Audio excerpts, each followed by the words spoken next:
let's do some examples of demand elasticity.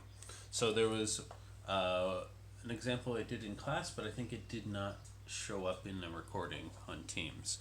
So this is about iPhones, which I think is lowercase I, and Pixel phones. So iPhones use iOS operating system, and Pixel phones, which are made by Google, run on the Android operating system. And Android has lots and lots and lots of devices that run it. iOS has only iPhones, essentially. So if you want to use iOS, then you will be running an iPhone, essentially. You will be using an iPhone. If you want to use Android, you can pick a Pixel phone. You could get a Samsung phone. You could use an HTC phone. You could use an LG phone. All kinds of things. You can run Android on your Windows PC in a virtual machine fairly easily.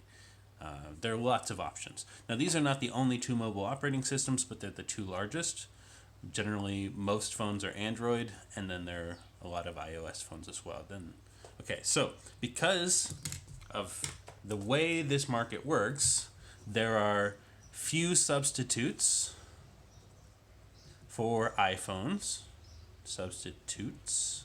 I probably should have drawn this arrow over toward iPhones instead, because we're not thinking about the substitutes for the operating systems in this case. And there are many substitutes for Pixel phones. So right away, when you say that there are lots of substitutes for Pixel phones and not very many substitutes for iPhones, you should immediately expect that this one will have more elastic demand.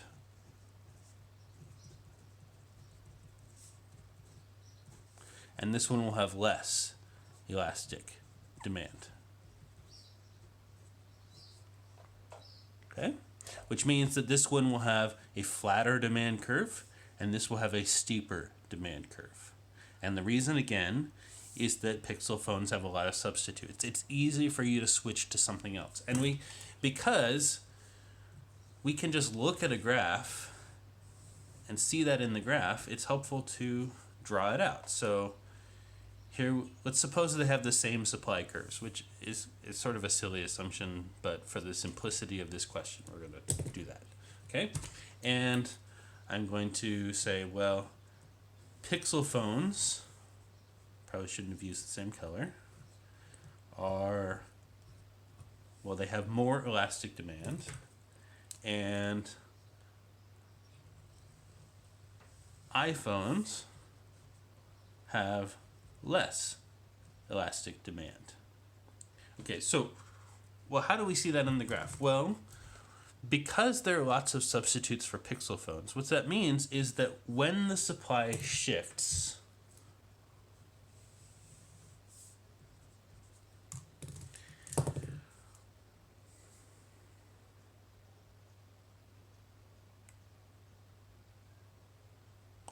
that drives down the price. Okay? We already know that. That's stuff we've been doing all along. When the supply increases, the price falls. Okay, so if the price falls, then what are Pixel or Android users going to do? Well, if the price of Pixel phones in particular falls, this is not including other phones that use Android, it's just the supply increases, sorry, I said falls, but supply increases for Pixel phones. That drives down the price. And what that means is that users of Samsung phones will switch to using Pixel. Users of HTC phones will switch to using this Google Pixel. Users of LG phones will switch to using this Google Pixel. Okay, so that's why we get a large increase in the quantity demanded.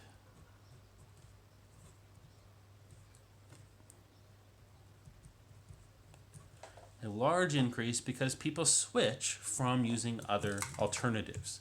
Whereas for the iPhone, there aren't many alternatives. Okay? So there's nothing to switch from. Sure, the price of the iPhone fell, so some people will switch from using Android to using iPhones, but that's a really big switch. You have to learn a new interface, you have to learn new programs, you won't have the same experience when you plug it into your PC. So the change in the quantity demanded of iPhones is smaller because it is harder to move between other phones or from other phones to iPhones. But it is easy to move from other phones to Pixel phones. So there are more substitutes for Pixels, so we substitute more readily. There are fewer substitutes for iPhones, so we substitute less readily. And what does this mean for the changes in prices? Well, because it's so easy to switch from other phones to Pixel phones,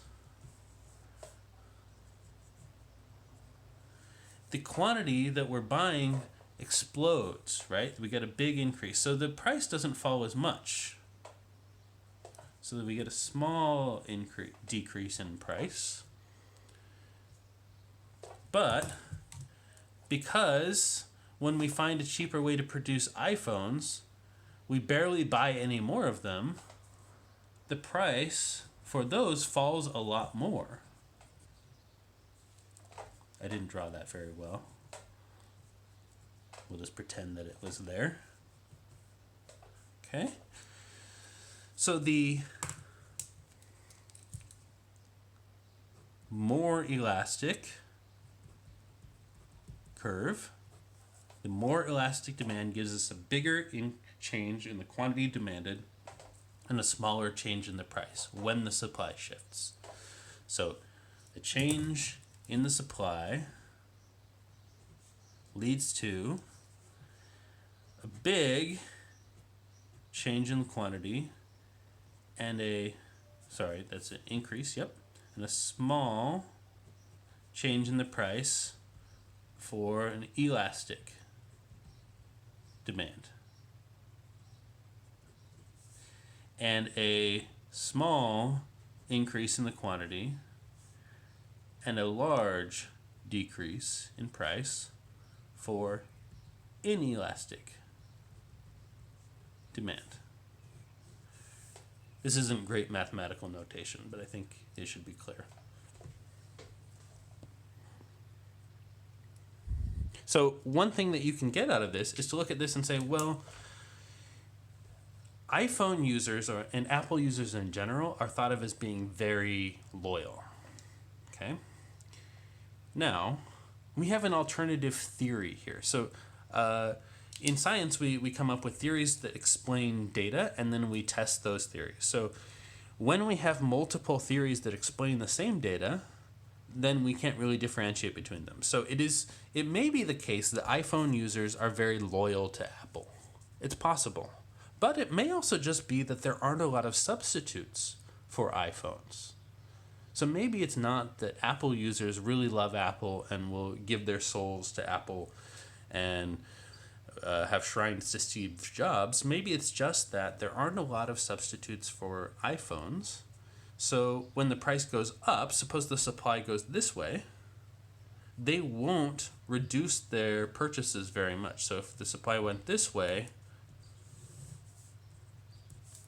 then the change in the quantity would be very small.